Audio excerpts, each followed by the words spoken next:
selamat siang Sobat Sona semua. Selamat siang. Oke, Selamat siang. selamat siang semua. Senang sekali kita bertemu lagi di webinar pada hari ini. Dan narasumber kita pada hari ini sudah bergabung. Terima kasih banyak kepada Pak Teguh setelah bersedia bergabung bersama kami di Rumah Sama-sama. Suana. Ya, sebelum kita mulai, kita minta bantuan Pak Fleming untuk membacakan kurikulum vitae dari narasumber kita yang luar biasa hari ini. Silakan Pak Fleming. Ya, selamat pagi semua. Pembicara hari ini untuk di Rumah Suana mengenai interaksi obat dengan makanan atau herbal adalah Bapak Teguh Setiawan.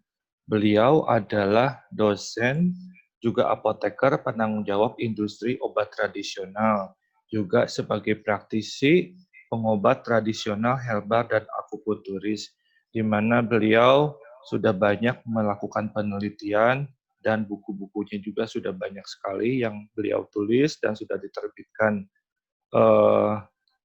Itu saja Bu, apakah ada yang mau disampaikan lagi? Oke, ini luar biasa banget. Buku-buku beliau ada puluhan yang saya pernah share ya CV-nya di Rumah Suana. Oke, tidak berpanjang-panjang lagi karena memang sudah pukul 10 lebih 10. Kita akan segera mulai saja webinar hari ini. Kepada Pak Teguh, kami persilahkan. Terima kasih. Ya, terima kasih Bu Susi.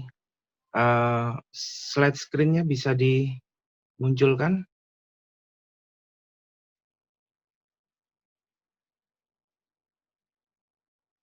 Oke, terima kasih. Selamat pagi ya, Bapak dan Ibu yang saya hormati. Hari ini saya akan sharing tentang interaksi obat dan makanan. Barangkali mungkin kemarin ada yang sudah ikut webinar ini di tempat Bu Erna. Judul materinya sama, mungkin tapi isinya ada sedikit berbeda ya, terutama tentang pembahasan interaksinya. Kalau kemarin saya bercerita tentang pengaruh makanan terhadap obat, jadi ada obat yang diminum sebelum makan dan setelah makan. Hari ini saya akan bicara lebih spesifik atau melanjutkan dari bahasan yang kemarin ya. Jadi interaksi obat itu adalah merupakan perubahan efek dari suatu obat ya akibat kita menggunakan obat lain. Bisa interaksi obat dengan obat, bisa juga interaksi antara obat dan makanan, atau dengan obat tradisional, atau dengan suplemen, atau senyawa yang lainnya. Jadi interaksi obat dan efek samping obat ini mendapatkan satu perhatian yang serius, bahkan ada studi di Amerika yang menunjukkan bahwa setiap tahun itu lebih kurang 100.000 orang masuk rumah sakit dan tinggal lebih lama di rumah sakit dari yang seharusnya, bahkan dapat mengakibatkan satu hal yang fatal ya, seperti adanya kematian. Next. Ya, pada slide kedua ini itu ada interaksi obat ya, bisa obat dengan obat ya, bisa obat dengan herbal atau dengan jamu ya, bisa obat dengan suplemen makanan, atau obat dengan makanan minuman yang sehari-hari kita konsumsi. Jadi fokus pembahasan kita nanti pada interaksi obat dengan makanan minuman ya, yang paling bawah yang warnanya coklat orange ya. Nah, obat itu apa sebenarnya? Obat itu bisa satu bahan ya atau paduan bahan ya yang dipakai untuk diagnosa bisa, untuk mencegah penyakit bisa, untuk penyembuhan bisa, untuk pemulihan kesehatan bisa, untuk paliatif bisa. Jadi paliatif itu satu terapi ya untuk menghilangkan rasa sakit biasanya pada pasien tumor yang sudah tidak dapat diobati ya, tumor yang sudah menyebar, sudah metastase ya, atau untuk kontrasepsi ya. Jadi penggunaan obat itu yang aman dan efektif bisa meningkatkan tercapainya daripada tujuan terapi dan dapat menghindarkan dari efek yang merugikan dari penggunaan obat. Nah, jadi interaksi obat ini mendapatkan satu perhatian yang serius ya, karena pasien mendapatkan lebih dari satu macam obat, itu pasti disebut sebagai interaksi obat. Itu jika obat dengan obat ya. Jadi apabila obat dengan herbal ya, mendapat satu macam obat, satu macam herbal juga kemungkinan terjadi interaksi. Atau obat dengan suplemen makanan ya. Jadi kita konsumsi obat, kita konsumsi suplemen makanan, atau obat dengan makanan minuman ya. Jadi lebih dari satu yang dikonsumsi itu kemungkinan dapat terjadi satu interaksi. Nah, interaksi ini akan mempengaruhi daripada efek obat maupun efek herbal atau suplemen atau makanan minuman yang kita konsumsi. Efeknya ini bisa bermacam-macam ya, bisa meningkatkan ya, meningkatkan salah satu atau keduanya ya, bisa menurunkan juga salah satu atau keduanya, bisa juga menimbulkan satu toksisitas atau keracunan ya, keracunan akibat penggunaan obat. Nah, keberadaan makanan dan minuman pada saat kita minum obat itu akan mempengaruhi terjadinya suatu interaksi. Ya, bagaimana solusinya? Yaitu solusinya kita memberikan jarak antara konsumsi makanan dan minuman tersebut dengan kita konsumsi obat. Terutama apabila misalnya terapi suatu penyakit tapi dengan makanan minuman. Nah, apalagi kalau kita terapi penyakit dengan makanan minuman yang kita konsumsi itu tertentu, jumlahnya banyak, dan ini apabila dikombinasi dengan obat, maka kemungkinan tingkat daripada efek interaksinya itu akan semakin besar. Dan interaksi ini itu sangat mungkin terjadi dan banyak terjadi ya. Tidak semua obat itu dipengaruhi oleh makanan, tetapi ada juga yang dipengaruhi oleh makanan dan minuman tertentu. Jadi untuk itu kita mesti tahu tentang interaksi ini ya. Interaksi obat dan makanan itu bisa dengan obat yang diresepkan oleh dokter ya, atau bisa beli obat-obat yang bebas juga bisa ya dengan produk herbal dan suplemen ya. Jadi beberapa interaksi obat makanan itu bisa berbahaya, bisa fatal ya. Namun banyak juga sebenarnya suatu interaksi obat dan makanan ini yang menguntungkan. Nah, dengan kita mempelajari interaksi obat dan makanan ini, kita bisa tahu ya, mana-mana saja interaksi yang menguntungkan. Bahkan bila perlu kita tidak konsumsi obat ya, pada kondisi kronis ya, kita mengganti dengan terapi dengan makanan dan minuman. Next slide. Slide berikutnya ya. Slide yang ketiga ini ya, itu menggambarkan ya, tadi sudah saya ceritakan juga bahwa interaksi obat ini bisa meningkatkan aksi daripada obat ya, bisa increase, bisa decrease juga ya, bisa menurunkan aksi daripada obat, tapi juga interaksi ini juga bisa menimbulkan satu reaksi keracunan atau toksisitas ya.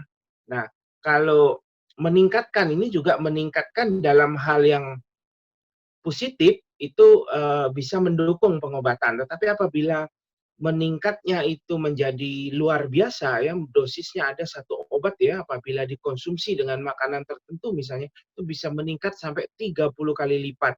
Padahal obat tersebut rentang terapinya kecil. Akhirnya apa? Terjadinya suatu keracunan. Jadi meningkatkan suatu toksisitas. Kalau menurunkan decrease action ya, menurunkan aksi kerja daripada obat, percuma kita konsumsi obat untuk pengobatan ya, penyakitnya semakin memburuk ya efeknya. Demikian, next slide.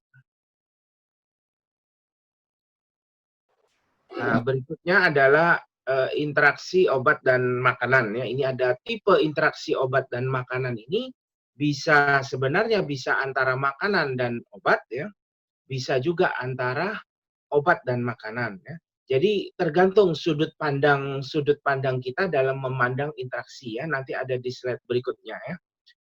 Jadi interaksi misalnya interaksi makanan dan obat, yaitu interaksi antara makanan dalam hal ini adalah nutrisi ya, nutrisi atau zat berkhasiat daripada makanan ya yang terkandung di dalam makanan atau minuman ya. Jika berada bersama dengan obat atau bersama-sama dengan obat di dalam pencernaan, itu akan berpengaruh. ya memiliki pengaruh ya. Pengaruhnya seperti tadi ya, bisa meningkatkan, bisa menurunkan, bahkan bisa menyebabkan satu toksisitas. Nah, pengaruhnya itu di dalam hal apa? Pengaruhnya satu di dalam hal ketersediaan hayati ya, ketersediaan hayati berapa banyak jumlah obat atau zat nutrisi itu yang berada di dalam darah ya, atau dalam bahasa farmasi disebut bioavailabilitas ya. Yang kedua, pengaruhnya dalam hal apa ya? Dalam hal farmakokinetika ya, pengaruh eh, nasib obat di dalam badan ya. Bagaimana pengaruhnya dari penyerapan obat ya, absorpsi, kemudian distribusi obat, metabolisme obat, dan ekskresi obat ya. Kemudian pengaruh yang ketiga adalah farmakodinamika ya, bagaimana respon tubuh terhadap obat. Kemudian yang keempat adalah masalah efikasi terapi. Jadi setelah berinteraksi, terapi obat yang kita gunakan atau terapi makanan yang kita gunakan itu memberikan efikasi atau memberikan hasil atau tidak terhadap penyakit kita ya, penyakit yang diderita ya. Jadi interaksi obat makanan itu merupakan status nutrisi daripada individu yang mempengaruhi ya, yang berpengaruh terhadap efikasi terapi.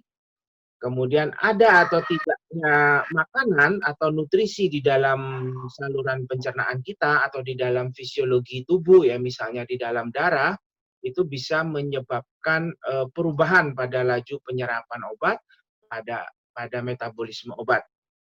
Nah, sedangkan yang kedua adalah interaksi obat dan makanan ya. Tadi makanan dengan obat ya, sekarang obat dan makanan. Penggunaan obat berpengaruh pada metabolisme dan bioavailabilitas makanan. Jadi kalau kita bicara interaksi obat dan makanan ini, kita melihat dari sudut pandang nutrisi yang dipengaruhi atau makanan yang dipengaruhi oleh obat.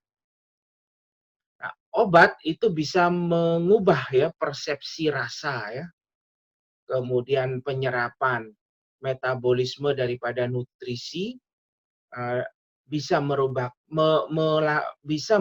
status nutrisi seseorang ya. Misalnya karena makan obat tertentu sehingga terjadi depresi mineral tertentu ya, mineralnya menjadi drop turun ya, vitamin tertentu. Jadi percuma kita makan makanan tertentu ya untuk menunjang, misalnya ya, saya makan daun kelor ya supaya asupan vitamin C meningkat, kalsium meningkat ya.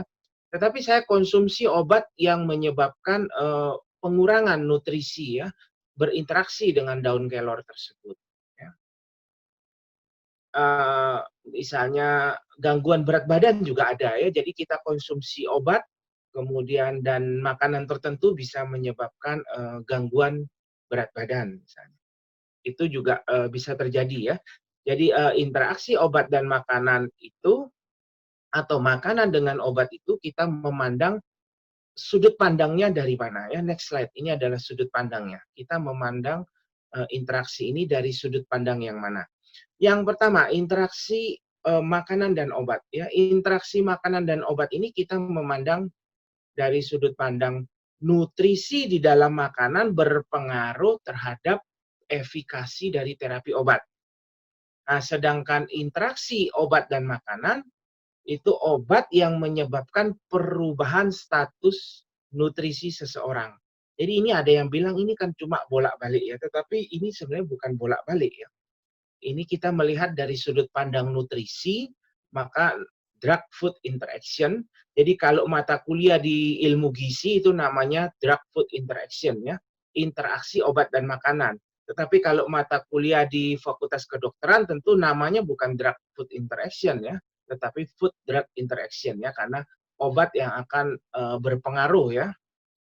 Faktor nutrisi itu memiliki pengaruh ya terhadap efikasi obat. Jadi ini kita bicara tentang sudut pandang. Tapi nyatanya kalau di dalam klinis ya, itu keduanya ini diperhatikan ya.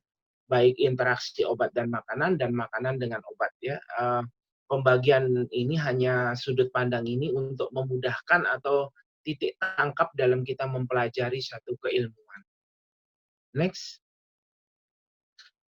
Interaksi obat dan makanan ya, itu pengaruh makanan ya terhadap efek obat itu seringkali orang tidak perhatikan ya. Padahal interaksi ini bisa efeknya merugikan ya, timbulnya efek samping atau berkurangnya efek terapi obat ya. Secara umum makanan bisa berinteraksi dengan obat ya, itu misalnya dengan lemak, kemudian dengan karbohidrat ya, dengan protein ya, asam amino ya, dengan vitamin ya, atau dengan alkohol. Alkohol di sini bukan berarti kita konsumsi alkohol ya, karena kalau di budaya kita di Indonesia itu konsumsi alkohol bukan hal yang biasa ya. Tapi kalau di negara barat itu konsumsi alkohol adalah hal yang biasa ya, karena mungkin faktor cuaca dan sebagainya ya. Nah, tetapi kita konsumsi alkohol di Indonesia itu bukan bentuk sebagai minuman beralkohol, tetapi adalah makanan dan minuman yang mengalami proses fermentasi ya, yang menghasilkan alkohol ya. Misalnya buah yang rasanya manis tapi terlalu tua, itu timbullah fermentasi ya, timbul alkohol ya, misalnya mangga ya. Atau singkong dibikin tape ya, itu juga alkohol ya. Jadi, nah, konsumsi makanan dan minuman yang misalnya mengandung alkohol juga akan berpengaruh terhadap obat yang kita konsumsi ya. Jadi makanan itu bisa mempengaruhi daripada obat ya, bisa pada proses atmenya tadi ya, absorpsi, distribusi, metabolisme, dan ekskresi ya. Misalnya kekurangan protein ya, kekurangan protein juga bisa berpengaruh terhadap metabolisme dan toksisitas suatu obat ya. Obat yang memiliki struktur asam amino yang mirip ya, itu bisa juga berkompetisi ya. Jadi karena strukturnya mirip, dia rebutan di dalam saluran cerna kita, berebut untuk diserap, mana yang diserap terlebih dahulu ya. Itu juga bisa terjadi. Misalnya makanan yang bersifat asam, itu bisa menguraikan makanan yang tidak tahan asam ya, misalnya seperti itu ya. Atau juga ada yang bentuknya adalah antagonis, dia lawannya. Misalnya itu vitamin K ya, nanti ada di pembahasan di slide-slide belakang ya. Vitamin K dan obat pengencer darah ya. Obat pengencer darah itu kerjanya menghambat daripada vitamin K ya. Nah, kita antagonis ya, kita konsumsi vitamin K ya, dihambat, jadi efeknya itu tidak tercapai ya. Jadi kita konsumsi obat pengencer darah, ternyata kok darahnya tidak encer-encer ya, karena berinteraksi dengan vitamin K. Kemudian alkohol tadi ya, alkohol tadi bisa misalnya kita konsumsi tape ya, tapi kita makan suatu obat yang sifatnya antidepresi ya, antidepresi misalnya Valium, kemudian Xanax ya, atau obat-obat sedatif lainnya ya, itu akan berpengaruh ya. Nah, kemudian sebenarnya faktor apa yang mempengaruhi interaksi obat dan makanan ini ya? Interaksi obat dan makanan ini sering juga dipengaruhi oleh faktor fisiologis tubuh ya. Jadi perubahan motilitas lambung dan usus ya, terutama kecepatan pengosongan lambung ya. Jadi kalau tubuh kita itu sehat prima ya, tentu kecepatan pengosongan lambungnya itu bagus ya, itu juga akan mempengaruhi ya. Kemudian perubahan daripada tingkat keasaman ya atau pH ya, sekresi ya, pengeluaran asam lambung ya, kemudian pengeluaran sekresi empedu juga itu akan mempengaruhi ya. Kemudian perubahan suplai darah ya pada organ-organ dalam di rongga perut ya, di mukosa saluran cerna ya, itu juga mempengaruhi ya. Karena baik obat maupun makanan, herbal, suplemen yang kita konsumsi kan masuknya ke dalam lambung dulu ya, ke dalam lambung, kemudian lanjut ke dalam usus, diserap dan seterusnya ya.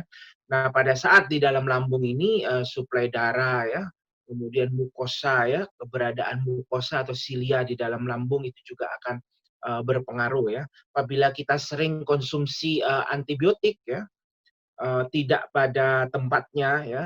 Kalau pada tempatnya tidak masalah ya, kita konsumsi, kita beli serampangan, kemudian kita konsumsi antibiotik, itu dapat merubah daripada flora normal di lambung ya, sehingga nanti penyerapan makanan dan obat-obat yang kita konsumsi atau penyerapan nutrisi yang kita konsumsi, herbal dan suplemen itu menjadi tidak optimal ya. Karena kemudian kita juga bisa menjadi mudah sakit ya, mudah mengalami infeksi. Kemudian yang kelima ya, yang berpengaruh terhadap interaksi obat dan makanan itu adalah transport aktif daripada makanan tersebut. Jadi makanan itu ada sistem transportnya. Nah, bagaimana makanan itu bisa diserap tubuh ya. Kemudian ada yang terakhir adalah yang keenam yang berpengaruh terhadap interaksi obat dan makanan adalah perubahan ya, biotransformasi dan proses eliminasi daripada bahan pangan tersebut. Sebenarnya kita mempelajari interaksi obat dan makanan tidak bisa dengan cara seminar seperti ini yang hanya hanya 60 sampai 70 menit ya, tetapi ini adalah kalau di mata kuliah di sarjana S1 ilmu gizi ini diberikan 3 SKS ya, jadi 14 kali tatap muka, 1 kali tatap muka ada 2,5 jam. Tapi ini kita ambil yang sisi praktis, sisi terapan ya, supaya kita bisa memahami interaksi obat dan makanan, memberikan satu awareness ya terhadap interaksi obat dan makanan. Next. Ya, makanan dan minuman ya dalam hal ini adalah nutrisi ya. Kita mengambil daripada nutrisi makanan dan minuman tersebut ya. Nah, nutrisi ini digunakan untuk apa ya? Nutrisi di dalam makanan dan minuman yang pertama itu adalah untuk tumbuh kembang ya, kemudian untuk hidup ya, untuk kesehatan kita ya. Kemudian untuk menjaga kesehatan, mempertahankan kesehatan ya, menunjang, bisa juga untuk pengobatan ya, karena ada satu sistem pengobatan yang dari dasarnya adalah makanan minuman ya. Jadi kita tidak konsumsi obat, tetapi kita mengambil nutrisi daripada makanan dan minuman yang digunakan untuk terapi suatu penyakit. Kemudian obat sendiri, tadi di awal saya sudah cerita ya, obat bisa digunakan untuk diagnosa, untuk mencegah penyakit, untuk penyembuhan, untuk rehabilitasi ya, untuk paliatif ya, dan sebagainya. Nah, antara nutrisi makanan dan makanan minuman itu dengan obat itu mengalami satu interaksi ya. Nah, interaksi ini tentu ada yang menguntungkan dan merugikan. Sedapat mungkin kita bisa mengambil hikmah daripada proses interaksi ini adalah interaksi yang menguntungkan. Mana-mana saja interaksi yang menguntungkan ini itu nanti akan digunakan untuk terapi ya. Apabila kita menggunakan satu interaksi obat yang sifatnya menguntungkan, maka dosis obat itu bisa diturunkan. Jadi kita hanya bisa dengan terapi makanan minuman. Dalam terapi suatu penyakit ya dengan makanan dan minuman, usahakan sedapat mungkin kita kembalikan ke bentuk asli daripada makanan dan minuman tersebut ya. Jadi kalau bisa makanan dan minuman itu makin sedikit mengalami proses pengolahan, itu tentu makin baik ya nutrisinya. Next slide.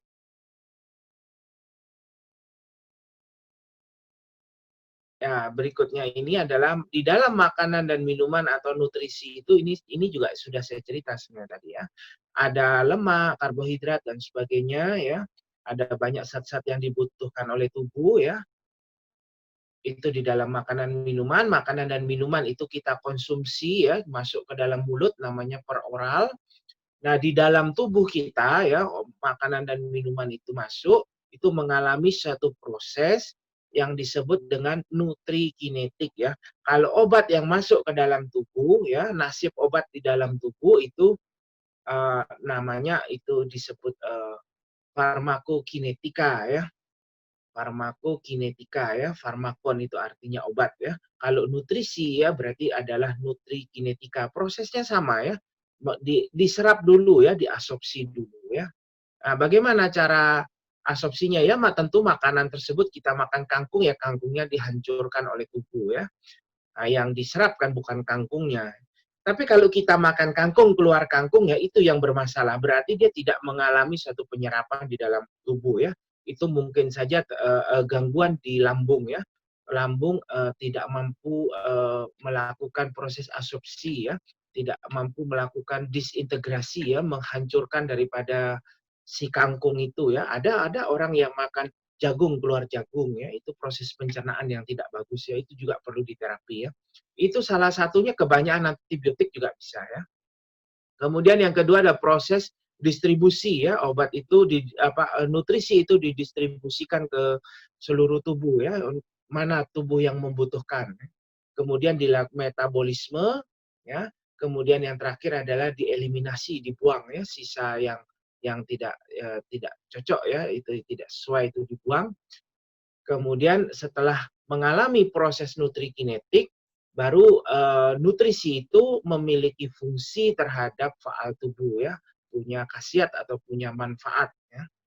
Jadi ini adalah proses perjalanan nutrisi atau makanan minuman di dalam tubuh kita sampai dengan makanan dan minuman tersebut punya efek ya, punya efek terhadap kesehatan.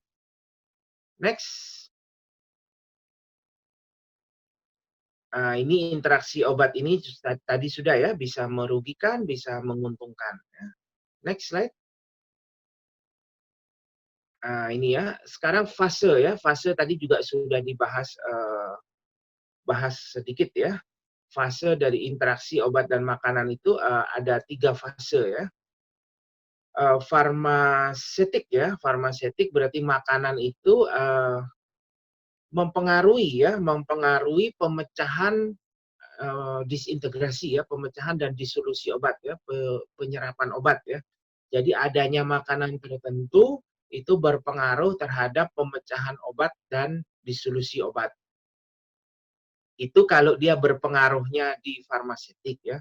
Tapi kalau dia berpengaruhnya di farmakokinetik ya, tadi kita sudah bahas ya, dia bisa berpengaruh di penyerapan obat, di absorpsinya, berpengaruh pada perubahan pada ikatan proteinnya, berpengaruh pada proses metabolismenya, atau pada saat ekskresi ya, mempengaruhi kerja ginjal. Itu juga bisa ya. Kemudian yang ketiga adalah pengaruh di farmakodinamik ya. Bagaimana pengaruh di farmakodinamik ini? Yaitu makanan itu memiliki pengaruh atau mengubah efek farmakologi ya, efek khasiat daripada obat. Jadi bagaimana makanan bisa mempengaruhi atau merubah efek dari farmakologi obat ya. Next. Nah, slide berikutnya ini adanya obat yang berinteraksi itu bisa menyebabkan atau bisa berefek penyerapan nutrisi menjadi meningkat ya. Itu gambar bulat yang warnanya coklat terang atau kuning tua ya. Kemudian bisa juga berkurangnya nutrisi ya. Bisa juga menjadi nutrisinya tereliminasi atau dibuang ya. Kita konsumsi obat itu ternyata nutrisi yang kita konsumsi itu hanya lolos ya, lewat dibuang ya. Kemudian yang keempat adalah perubahan daripada metabolisme nutrisi itu ya. Jadi pengaruh atau efek obat ya pada makanan. Next slide. Nah, interaksi ini ya, obat dan makanan ini bisa meningkatkan aksi obat ya. Berarti kalau meningkatkan aksi obat, kita dosis obatnya bisa diturunkan ya. Ini berarti adalah bermanfaat ya.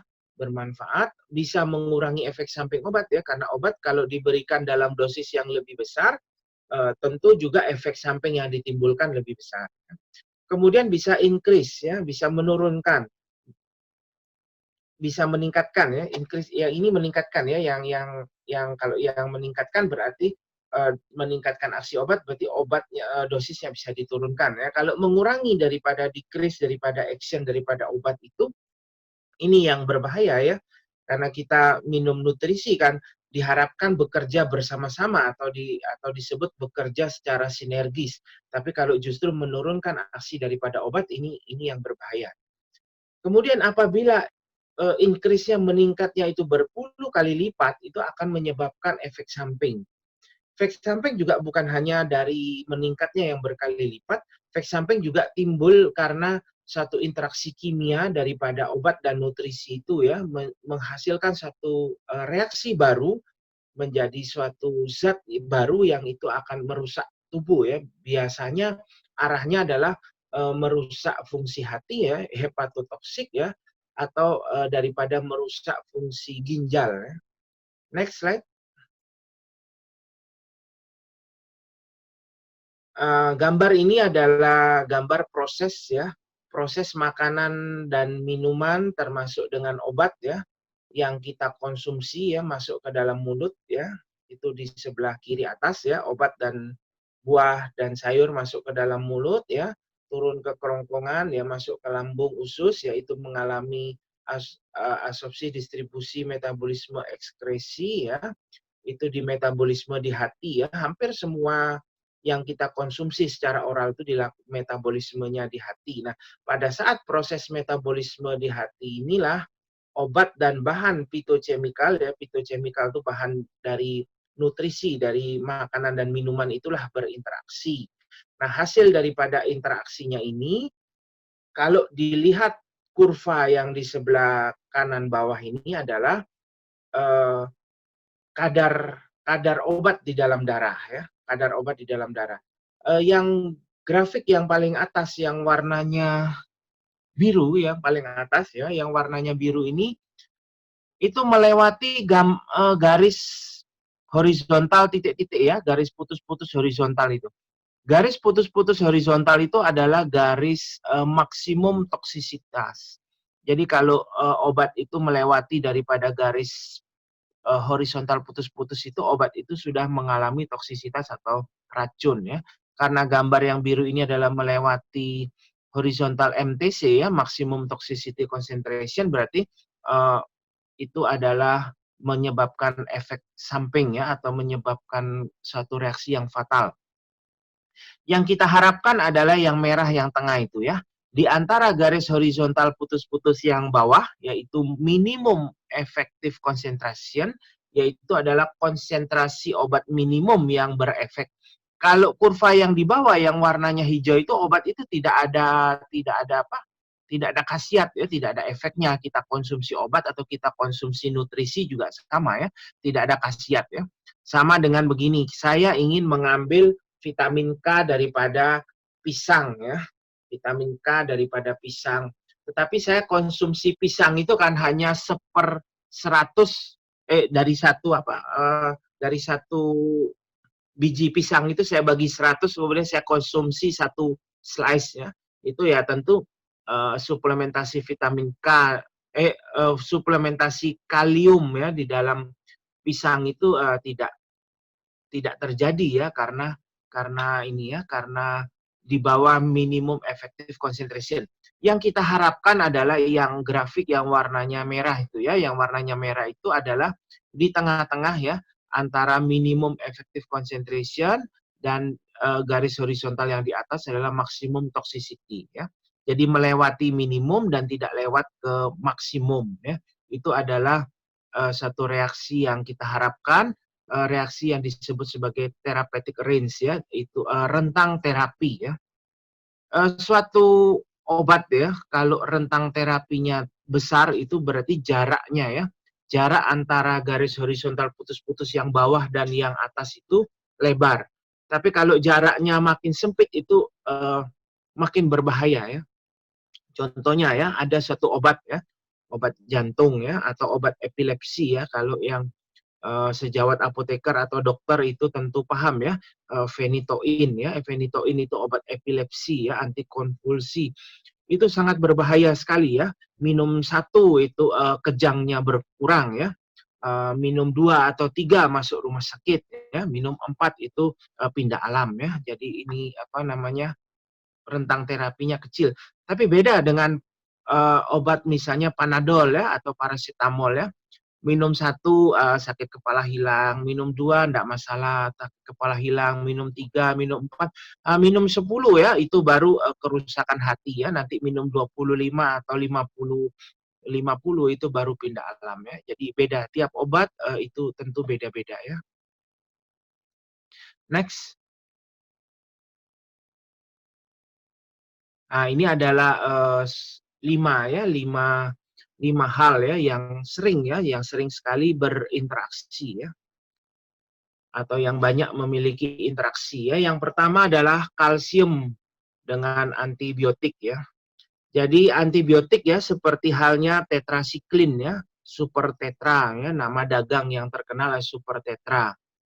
Super tetra itu akan berinteraksi dengan daily product ya, seperti susu, yogurt, kemudian keju ya, segala sesuatu yang tinggi kalsium ya, yang banyak mengandung kalsium atau suplemen kalsium ya.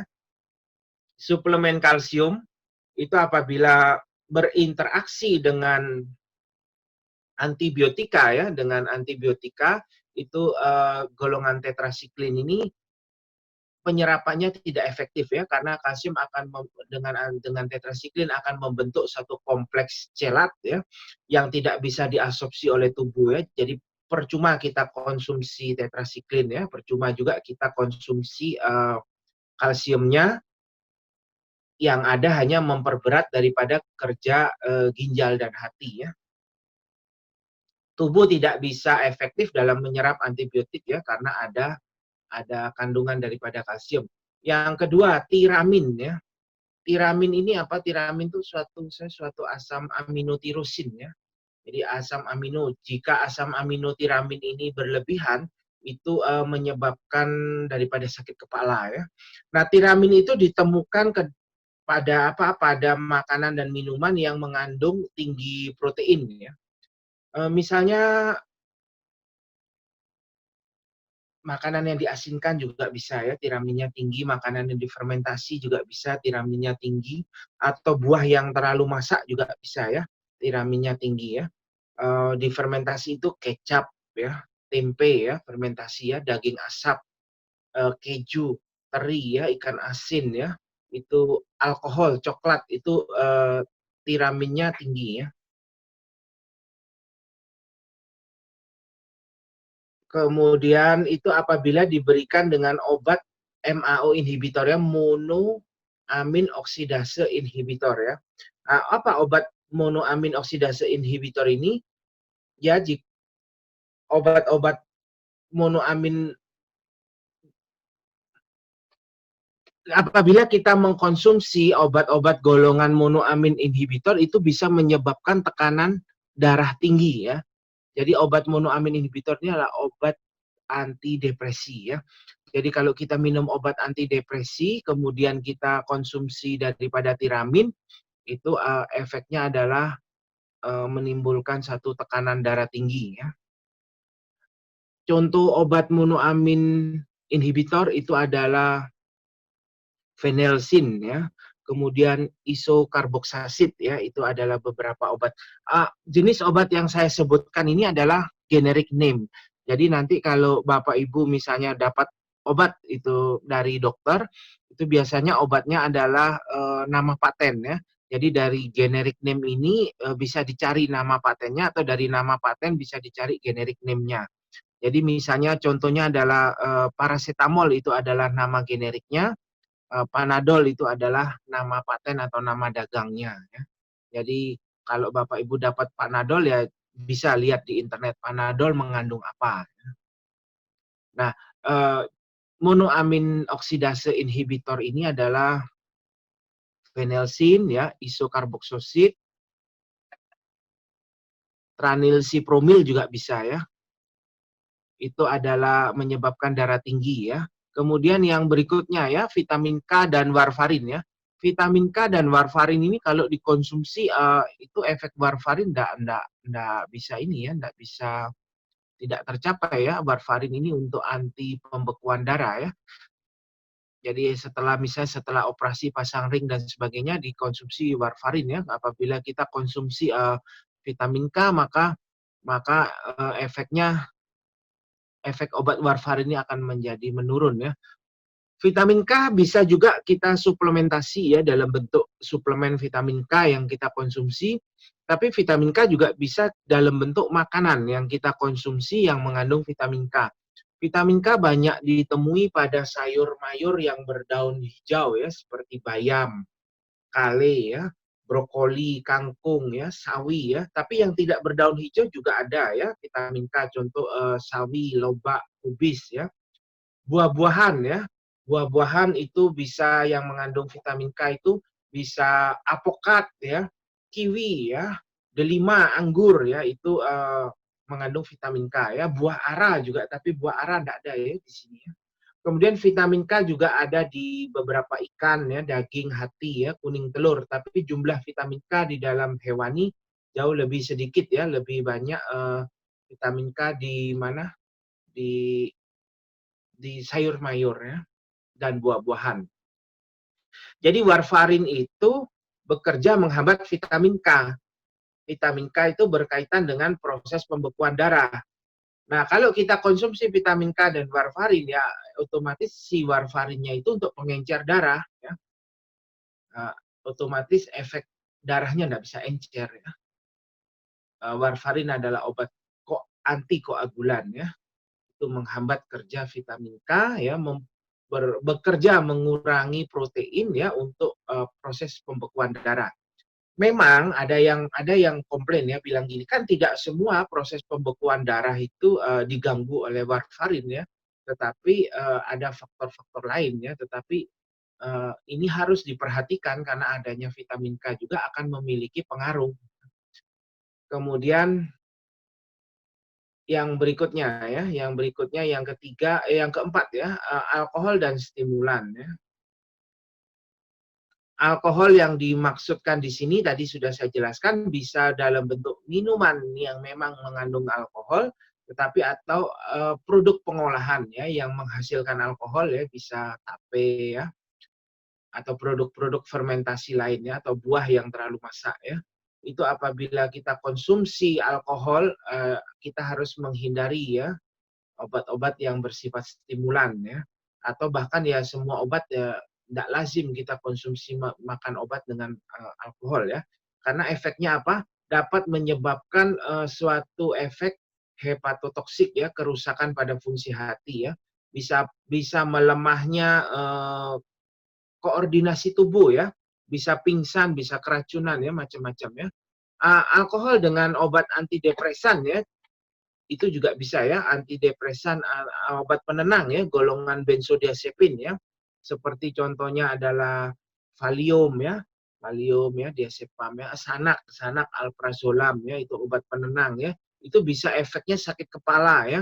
Kemudian detak jantungnya bisa menurun ya kalau dengan antidepresan ya. Hilang pernafasan, hilang kesadaran, bahkan sampai kematian ya.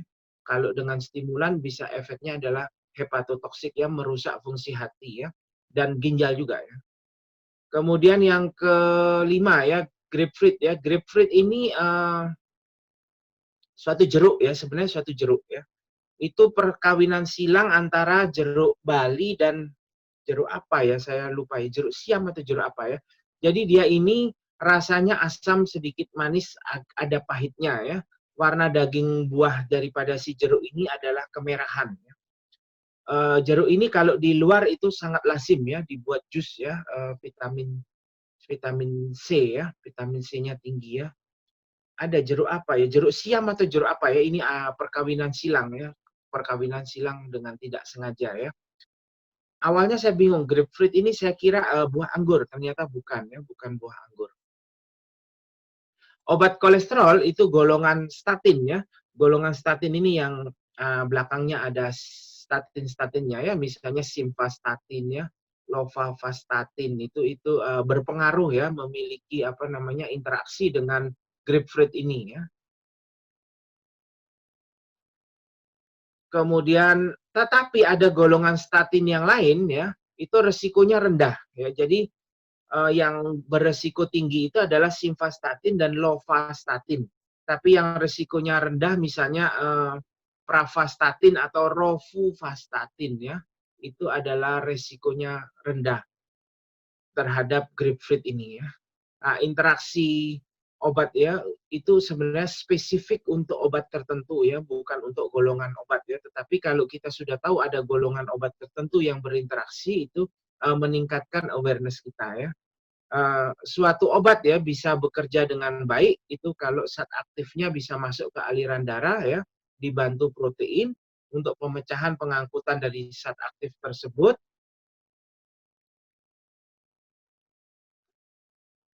Kemudian daripada grapefruit ini mengandung apa? Mengandung satu senyawa ya yang namanya furanokumarin ya. Furanokumarin ini meningkatkan potensi obat golongan statin. Jadi kalau kita konsumsi grapefruit dan statin ini, efek daripada statin akan menjadi meningkat. Kalau efeknya meningkat, efek samping obatnya juga meningkat. Bisa terjadi kerusakan otot, bahkan bisa menyebabkan gangguan kejiwaan ya.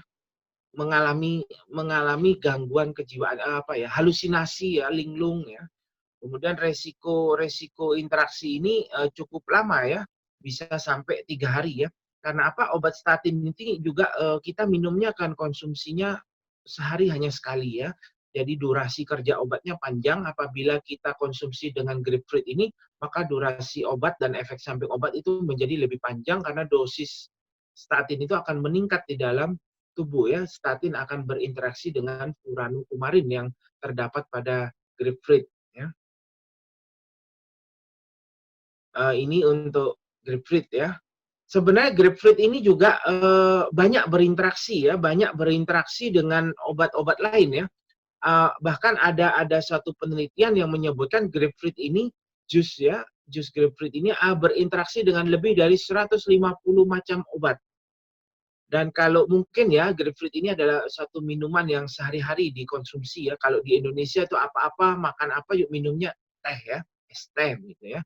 Nah ini juga grapefruitnya satu minuman yang biasa dikonsumsi sehingga memiliki suatu interaksi yang patut untuk diperhatikan lebih dalam ya. Misalnya ya, grapefruit ini juga bisa berinteraksi dengan obat disfungsi ereksi ya, dengan obat hipertensi ya, seperti nifedipin dan sebagainya. Next slide berikutnya. Slide berikutnya ini adalah dengan suplemen ya. Contohnya adalah yang pertama adalah tiasid ya. Tiasid ini adalah suatu obat untuk merangsang kencing ya, diuretik ya, merangsang kencing ya. Potensinya sedang ya. Dia bekerja menghambat penyerapan kembali natrium ya. Itu pada ginjal ya. Itu statin ini bekerjanya sekitar 12 sampai dengan 14 jam ya. Kemudian si berberry ya, berberry atau uva ursi ya, nama lainnya, atau yang kedua adalah daun sena ya. Ini juga punya efek diuretik, punya efek pengeluaran urin ya. Jadi karena keduanya punya efek pengeluaran urin, maka potensial yang terjadi interaksinya adalah dehidrasi karena terlalu banyak kencing, kemudian hipokalemi ya. Kaliumnya menjadi terbuang bersama dengan kencing ya. Kemudian yang kedua adalah laksatif ya. Laksatif itu satu obat yang merangsang keluarnya BAB ya, Kemudian apabila kita konsumsi ya bersama dengan satu dietary fiber ya, serat tinggi ya, atau kaskara ya, ini adalah satu yang bekerja juga untuk diet ya, untuk mengeluarkan BAB ya. Itu efeknya bisa diare ya, diare berkepanjangan, kemudian terjadi dehidrasi, kemudian nutrisinya tidak bisa terabsorpsi ya, karena baru masuk itu ya dipaksa untuk keluar ya. Yang ketiga adalah antikonvulsan ya. Kaskara ini Cascara sagrada ya, nama latinnya Cascara sagrada ya. Dia punya efek laksansia juga, punya efek merangsang BAB ya, seperti aloe vera ya. Aloe vera tapi yang merangsang laksatif itu yang getahnya ya. Kalau kita potong aloe vera itu ada getahnya, warnanya kekuningan ya. Itu adalah antrakinonnya ya, itu adalah yang merangsang ya. Di dalam tamarin juga ada ya. Tamarin itu apa ya? Asam ya, asam itu juga ada ya. Itu juga bisa menyebabkan daripada laksatif ya.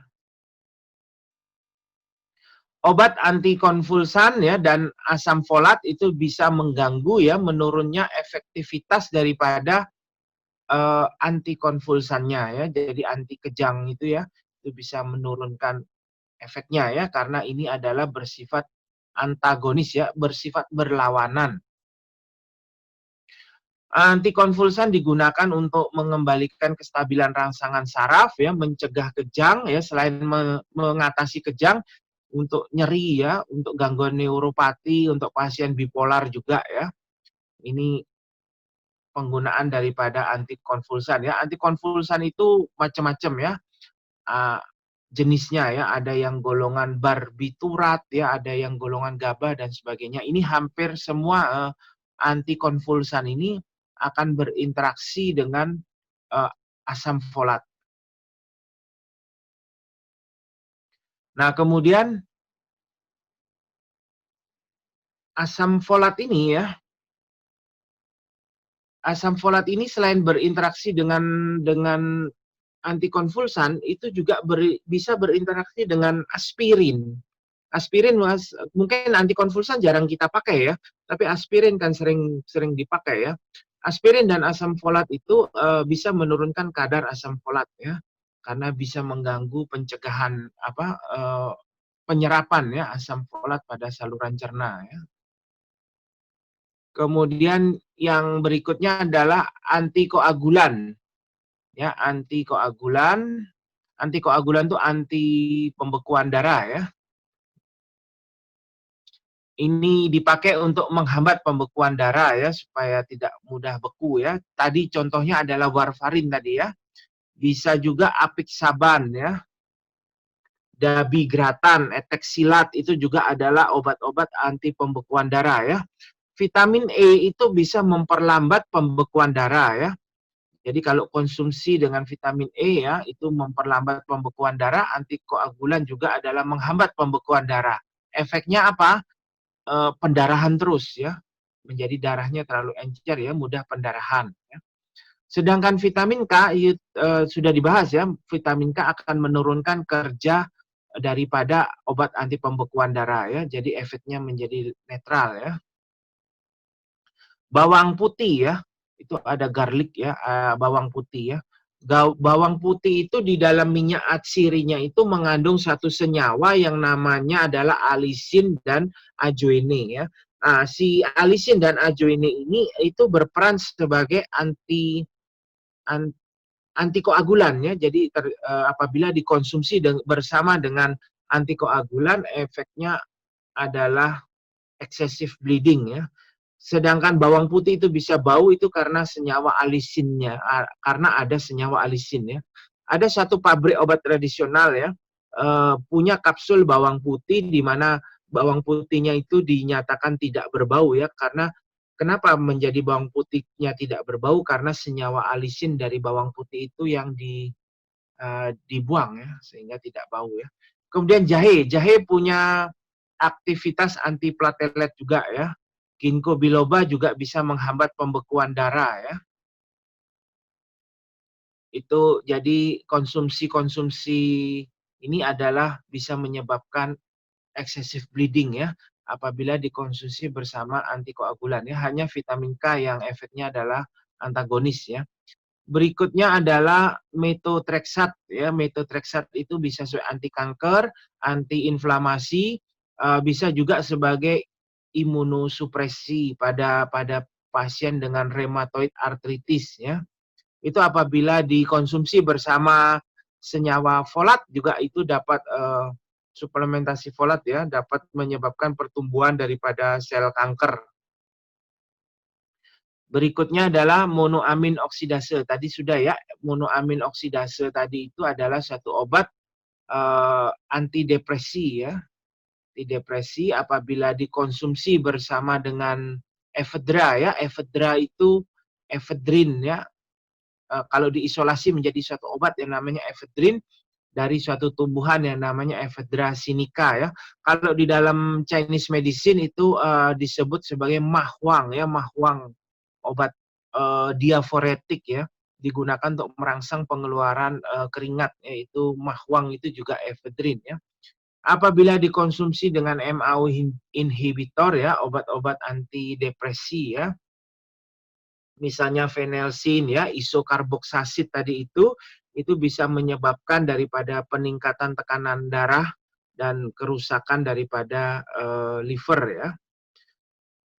Kemudian next slide, sepertinya sudah habis ya. Oh ini apa namanya sebagai penutup ya, segala sesuatu itu bisa terjadi interaksi ya kalau kita konsumsi lebih daripada lebih daripada satu ya yang kita konsumsi ya, bisa obat dengan obat dengan makanan, obat dengan minuman, obat dengan herbal atau obat dengan suplemen ya. Makanan dan obat ya, dan obat tradisional dan suplemen tadi sama-sama memiliki fase farmakokinetika, yaitu absorpsi, distribusi, metabolisme dan ekskresi ya. Kemudian penting ya kita menanyakan apa yang sudah dikonsumsi ya, konsumsi bersama apa ya, ini untuk meningkatkan awareness kita ya terhadap pengobatan ya, supaya pengobatan menjadi lebih efektif ya. Kalau ragu ya kita boleh bertanya ya, bisa tanya ke dokter ya, atau ke farmasis ya, atau ke ahli gizi ya, ke herbalis juga bisa ya, untuk ditanyakan ini. Kemudian masalah interaksi obat ini memang pada data-data empiris ya, kalau kita lihat ke kitab-kitab kuno itu tidak pernah disebutkan ya, atau tidak pernah direkam atau ditulis, tetapi didapatkan melalui penelitian-penelitian ya. Namun halnya walaupun tidak pernah direkam atau tidak pernah ditulis, tetapi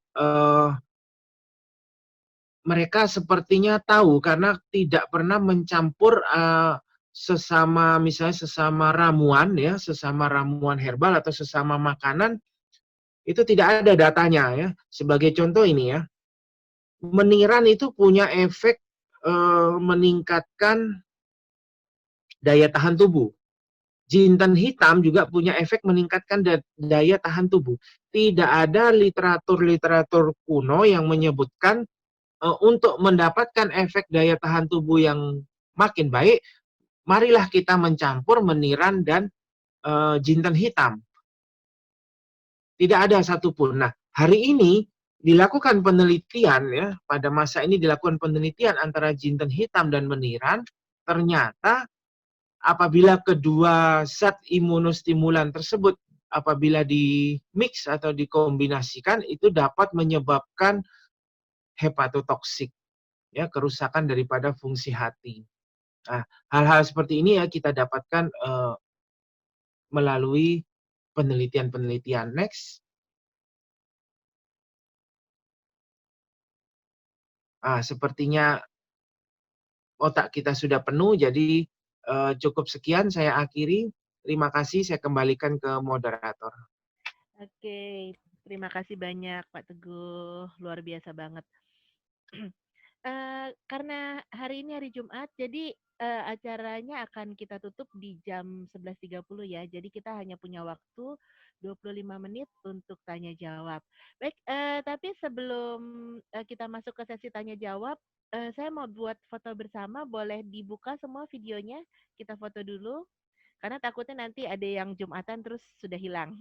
Baik, silahkan di-open semuanya. Halo Mbak Erdina. Halo.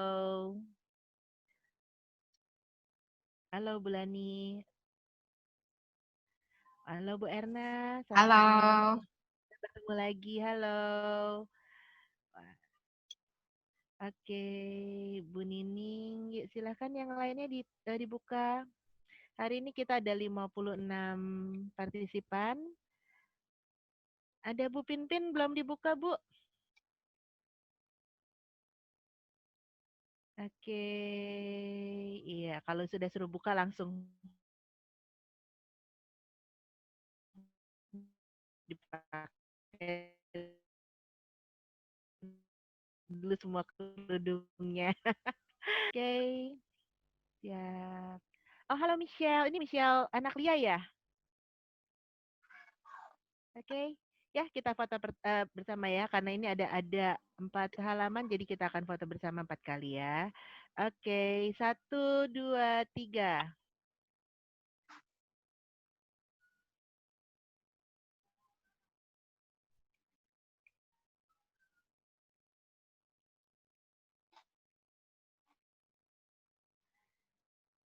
Oke, kemudian yang halaman sekali lagi ya, 1, 2, 3.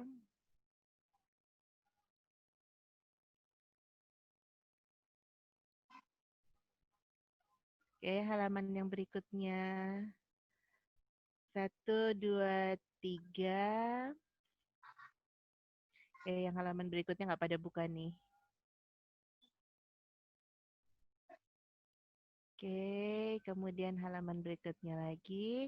1, 2, 3.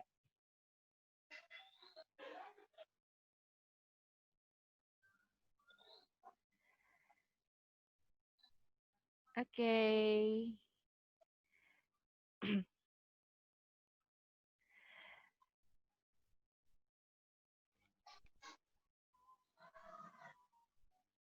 Oke, baik.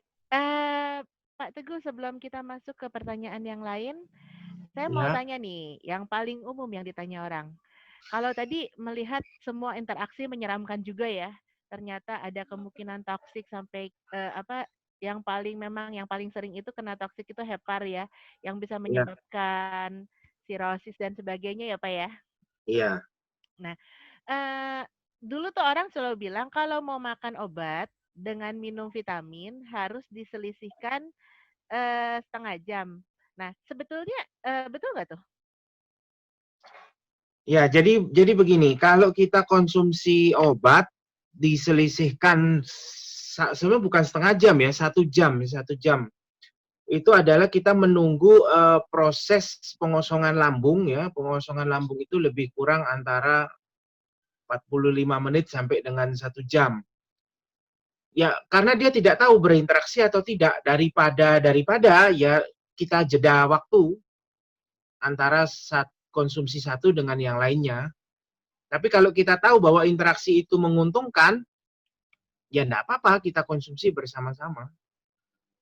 Oke. Nah, kalau misalnya antara obat sendiri kan soalnya banyak banget ya sekarang yang udah apalagi di masa pandemi seperti ini. Orang tuh udah nggak mau ke dokter, takut kalau ke dokter malah kena virus katanya. Jadi biasanya obat itu ya udah kita beli apalagi sekarang banyak apotek yang memperbolehkan beli obat secara bebas. Nah, lalu kita makan aja obat bersama-sama gitu sebenarnya harusnya hati-hati begitu ya, Pak ya? Nggak sembarangan Iya, ya? iya harus hati-hati. Walaupun apotek membolehkan beli obat secara bebas, tapi itu kan hanya obat-obat tertentu. Kemudian obat-obat yang memang digunakan rutin. Kalau beli antibiotik sembarangan, saya rasa sekarang antibiotik sangat sulit ya beli di apotek ya. Iya. Jadi maksudnya contohnya misalnya kan kayak, kalau, obat yang rutin digunakan juga misalnya yang sakit jantung biasanya obat hipertensi, kemudian ada anti pembekuan darah. Nah kan Ya, kadang-kadang kalau makan itu kan, daripada lupa ya udah sekaligus diminum semua gitu kan. Berarti sebetulnya mesti hati-hati juga ya. ya, mesti hati-hati kalau kita konsumsi obat. Tapi kalau sudah rutin mendapatkan obat dari dokter, kan dokter sudah memperkirakan apakah terjadi interaksi atau tidak antar obat tersebut. Berarti nggak bisa sembarangan jadi kayak dokter ya, suruh orang minum obat apa aja dan makan sembarangan begitu ya. Baik, Iya, Mas, betul. ini ada banyak pertanyaan. Buat yang lain yang akan bertanya silahkan di chat pertanyaannya di grup chat, nanti akan dibacakan. Oke, 20 menit sebelum kita tutup webinar hari ini. Yang pertama, dari Bu Erna Setiawati. Izin bertanya, minum obat dari dokter sebaiknya menggunakan air putih. Tapi apa ya? Orang yang tidak bias harus menggunakan pisang. Oh, ada orang yang nggak bisa minum pakai air putih.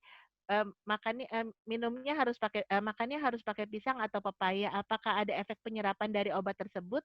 Mengingat pisang mengandung karbo. Ini dari Bu Erna Setiawati dari UNES. Ya, bisa. pisang bisa berinteraksi dengan obat ya. Contoh sebelum ke contohnya seperti ini dulu. Saya akan cerita seperti ini. Jadi begini, kalau kita makan pisang atau makan pepaya, kita lihat bukan pisangnya, bukan pepaya, tetapi dalam pisang itu mengandung apa ya? Bisa mengandung karbohidrat, bisa juga mengandung dalam pisang itu adalah potasium ya atau kalium ya, kalium yang tinggi. Nah, kalium yang tinggi atau karbohidrat ini apakah berinteraksi dengan obat yang kita konsumsi? Kalau memang berinteraksi dengan obat yang kita konsumsi, maka sebaiknya tidak makan obat dengan pisang. Nah, untuk obat yang berinteraksi dengan pisang itu adalah obat darah tinggi ya, obat darah tinggi golongan ACE inhibitor ya. ACE inhibitor ini adalah salah satu contoh obat yang sering dipakai adalah captopril. Captopril ini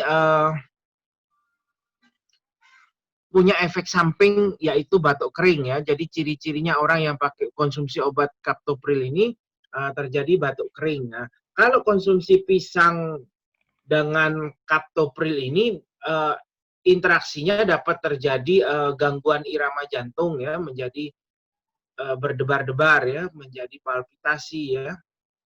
Jadi sebaiknya tidak dikonsumsi. Seperti itu. Oke, semoga menjawab ya Bu Erna. Kalau masih kurang boleh dicat lagi di bawahnya. Baik, kemudian di bawahnya ada kiri. Oke, mohon izin bertanya Pak Teguh, ini dari Bu Erdina Hutagalung. Tadi saya mendengar semakin sedikit olahan makanan semakin sehat. Bagaimana pendapat Pak Teguh dengan yang vegetarian? Apakah lebih sehat? Padahal kita butuh daging, ikan, dan lain-lain. Pak Teguh, itu pertanyaan pertama. Kemudian yang pertanyaan kedua adalah kebanyakan anak muda milenial sekarang ada gejala sakit mah. Tapi mereka rutin bawa Promas setiap hari ke kantor. Dalam satu hari bisa minum 3-4 biji. Ada efeknya kah sama seperti Panadol yang merusak ginjal? Atau dosisnya sedikit tidak bermasalah? Bagaimana sebaiknya ya? Saya jawab yang kedua. Yang kedua dulu ya. Promah ini bekerjanya adalah menetralkan asam, ya, menetralkan asam lambung. Jadi promah ini basa ya, sifatnya basa, kemudian di lambung sifatnya asam. Jadi asam ketemu basa ya, jadi netral ya. Kalau obat-obat golongan antasida ini bekerjanya adalah menghambat penyerapan daripada obat lain atau bisa menghambat penyerapan daripada nutrisi ya. Jadi kalau konsumsi obat ini harus hati-hati karena ada gangguan pada proses penyerapan. Kemudian kalau bisa ya sebaiknya mulai dirubah ya, jangan konsumsi promah, yaitu kita bisa dengan cara makan sesering mungkin dalam jumlah yang sedikit. Jadi biasanya makan 3 kali, sekarang boleh makan sampai dengan 6 kali, tapi jumlahnya sedikit-sedikit. Jadi makan hanya sekedar 5-6 sendok, nanti 2 jam, 3 jam lagi makan 5-6 sendok lagi ya. Bisa demikian. Atau juga bisa konsumsi kunyit ya, kunyit dan madu ya. Kunyit itu diparut ya. Diparut, kemudian diambil airnya, kemudian ditambah dengan madu ya. Itu juga bisa ya. Bisa untuk gangguan mah. Kemudian pertanyaan nomor 1 tadi saya belum catat, lupa ya. Vegetarian, Pak. Vegetarian. Jadi vegetarian itu kan katanya semakin sedikit olahan makanan katanya semakin sehat. Nah, kalau yang vegetarian bagaimana? Apakah lebih sehat? Padahal sebetulnya kita butuh protein juga, itu maksudnya protein dari daging dan ikan. Ini ya, vegetarian itu kan juga makanannya diolah. Jadi maksudnya kalau yang makanan yang semakin sehat, nutrisinya semakin banyak bisa kita serap itu kalau semakin sedikit diolah. Artinya apa? Misalnya saya punya mentimun. Mentimun tuh kalau saya makan langsung dari alam ya, saya cuci bersih, kemudian saya konsumsi, itu lebih sehat daripada mentimunnya itu saya iris-iris, saya tumis, saya kasih bumbu dan sebagainya. Itu maksudnya makin sedikit pengolahannya. Kemudian kalau vegetarian itu tidak makan daging, tapi asupan protein kan bisa dari non daging. Ya. Bisa asupan protein bisa dari kacang-kacangan ya, dan dan sebagainya. Mungkin itu, Baik. ya. Oke, berikutnya pertanyaan dari Bu Ambar Isminarni. Oke, pertanyaannya adalah pada interaksi alkohol dengan stimulan, apa saja contoh stimulan itu? Ya, stimulan itu bisa macam-macam ya. Dari yang misalnya golongan obat-obatan ya, misalnya kafein ya, punya efek stimulan. Kemudian kalau golongan narkotik tidak umum ya, itu biasa diberikan oleh dokter dan di rumah sakit ya. Jadi sudah diperhitungkan interaksinya ya. Tapi yang paling banyak adalah kafein ya. Jadi interaksi dengan kafein.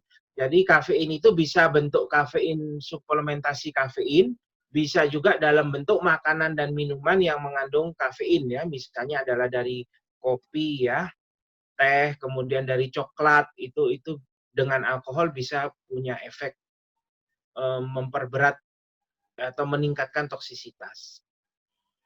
Waduh, berarti kalau di bar minum alkohol lalu disambung dengan kopi atau coklat nggak boleh ya? Padahal Iya, biasanya di-mix tuh. ya mungkin kita kan gini, toksisitas itu juga seperti gambar yang tadi ya, itu gambar yang grafik tadi itu, kalau dia belum mencapai maksimum toxicity ya tentu efeknya masih bisa ditoleransi oleh tubuh, tapi tubuh tentu akan bekerja lebih berat untuk memetabolisme. Tapi kalau dia sudah melewati maksimum toxicity, tentu itu akan menimbulkan satu efek samping. Oke, baik. Yang selanjutnya, wah ini dapat salam Pak Teguh. Dari Bu Ellen, sesama apoteker nih Pak, katanya salam sejawat. Oh iya, Bu Ellen. Baik, ada pertanyaan lagi. Bagaimana ketika sedang mengkonsumsi obat mengatasi tekanan darah tinggi dari dokter, kemudian mengkonsumsi kapsul garlic oil, apakah bersifat berlawanan atau harus dijeda konsumsinya? Bagaimana efeknya? Jadi mengkonsumsi obat darah tinggi, kemudian dibarengi dengan garlic oil.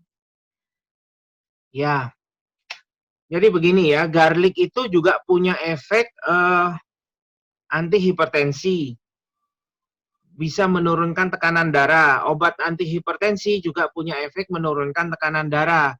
Berarti sebenarnya interaksi ini bisa menguntungkan asalkan kita bisa mengatur takarannya atau mengatur dosisnya. Atau juga bisa dikombinasikan dengan tujuan nanti obat antihipertensinya akan dilepas secara perlahan-lahan. Itu juga bisa demikian. Tapi kalau kita mengkonsumsinya serampangan, jumlahnya suka-suka ya, itu akan menyebabkan satu efek samping yaitu hipotensi ya. Tekanan darahnya terlewat drop jauh ya, itu berbahaya ya. Jadi sebenarnya interaksi ini adalah interaksi yang bagus ya. Baik, Pak Teguh. Ada pertanyaan lagi. Bagaimana pengobatan menggunakan obat kimia dan pengobatan herbal? Apakah bisa atau bagaimana aturan yang benar? Oh, mungkin maksudnya adalah kalau kita mengobati, menggabungkan antara obat kimia dengan pengobatan herbal. Ada aturannya kah?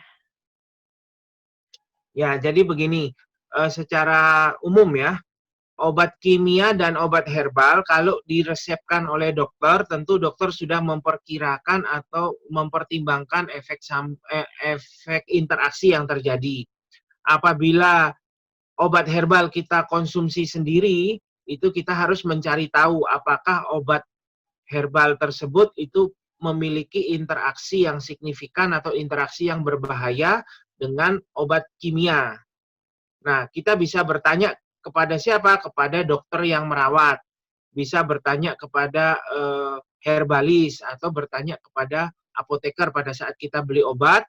Kita bisa melakukan konsultasi dengan apoteker. Saya konsumsi herbal ini bagaimana? Apakah terjadi interaksi? Kalau terjadi interaksi seperti apa? Apakah menguntungkan? Misalnya sinergis ya. Kalau sinergis berarti kita harus atur takarannya. Atau justru bersifat antagonis ya, berlawanan. Nah, kalau berlawanan ya sebaiknya kita tidak konsumsi obat herbal tersebut. Kita ganti dengan herbal yang lainnya. Mungkin itu jawabannya. Oke, oke cukup. Mmm, oke dari Bu Ambar terima kasih atas pencerahannya. Dari Pak Hendy izin bertanya Pak Teguh, silakan dibuka saja mic-nya mungkin ini pertanyaan terakhir karena sudah hampir 11.30. Pak Hendy?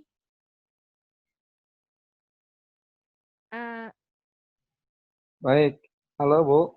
Ya silakan Pak. Izin bertanya Pak Teguh. Nggih, Pak, silakan. Menurut Bapak, kalau misalkan ada penyakit ya, untuk kedepannya si pasien disarankan lebih baik mengkonsumsi herbal atau obat medis Pak gitu Pak, untuk jangka panjang gitu. Soalnya kita banyak tahu bahwa penyakit-penyakit yang ada di sekitar kita itu banyak kan penyakit-penyakit yang memang sudah degeneratif. Nah, untuk jangka panjang dan untuk kedepannya agar menjadi aman, saran dari Pak Teguh lebih baik menggunakan herbal atau obat medis gitu, Pak. Terima kasih, Pak Teguh. Ya, terima kasih Pak Hendy. Ini jawabannya nggak bisa hitam putih ya. Ini ya tergantung penyakitnya juga Pak, tergantung tingkat keparahannya juga. Tapi kalau penyakit-penyakit yang bersifat akut, itu saran saya ya tetap menggunakan obat medis ya, karena butuh penanganan yang cepat. Tetapi apabila penyakit-penyakit yang bersifat kronis, penyakit-penyakit tahunan, penyakit jangka panjang, itu kita bisa mengkombinasi dulu antara obat medis dan herbal, kemudian secara berangsur-angsur obat kimia itu bisa dikurangi sedikit demi sedikit. Ya, semua obat kimia itu juga ada efek samping ya. Kalau Bapak dan Ibu misalnya ke apotik ya, beli obat, boleh minta brosurnya ke apotik ya, boleh minta brosurnya, brosur obat itu dibaca-baca. Semua brosur obat pasti mencantumkan ada efek samping ya. Tapi bukan berarti bahwa obat herbal itu tidak ada efek samping ya. Obat herbal juga ada efek samping tergantung daripada berapa banyak yang kita gunakan ya. Sebagai contoh saya makan bawang putih 1 siung ya, itu tidak ada masalah ya. Tapi kalau saya makan bawang putih 1 kilo ya tentu ada masalah ya. Air pun yang katanya tidak ada efek samping ya. Air itu aman, kalau saya minum 1 gelas aman, 2 gelas aman. Kalau saya minum 1 galon ya tidak aman ya. Jadi kita mesti lihat kasusnya dulu, itu tidak bisa dijawab hitam putih ya.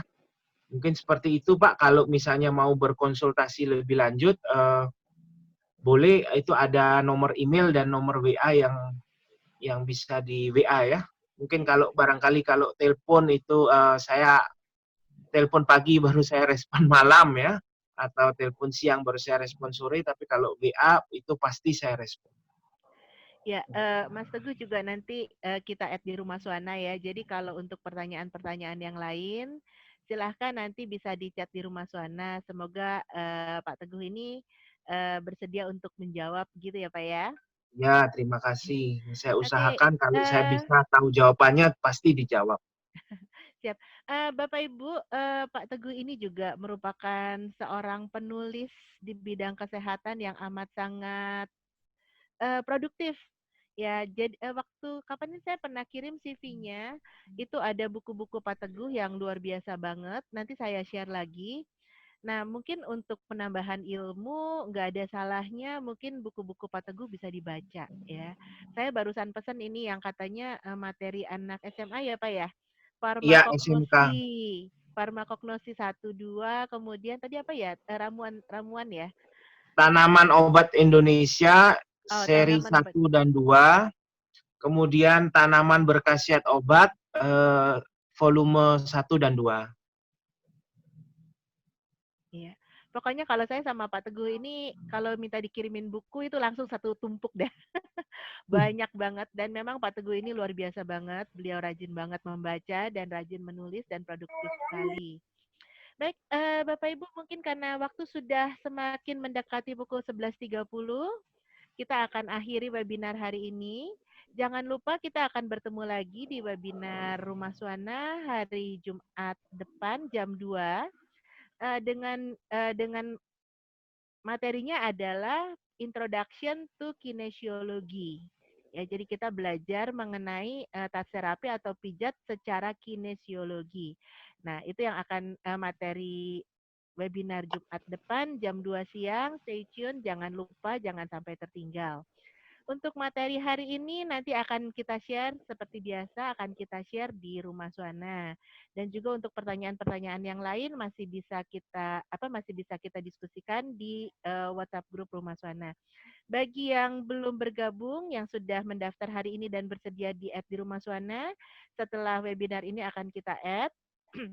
Dan bagi yang belum bersedia dan masih mau bergabung, bisa diisi lagi link yang tadi, dan kemudian dicontreng mau bergabung, nanti kita akan add di Rumah Suana. Oke, terima kasih untuk semuanya. Selamat beribadah bagi yang akan beribadah Jumatan, dan selamat siang semuanya. Sampai bertemu lagi minggu depan. Terima Selamat kasih. siang. Terima kasih semua.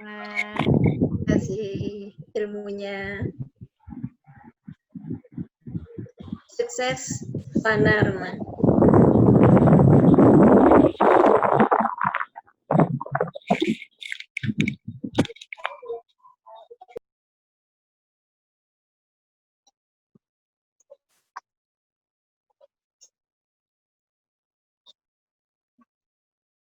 Halo.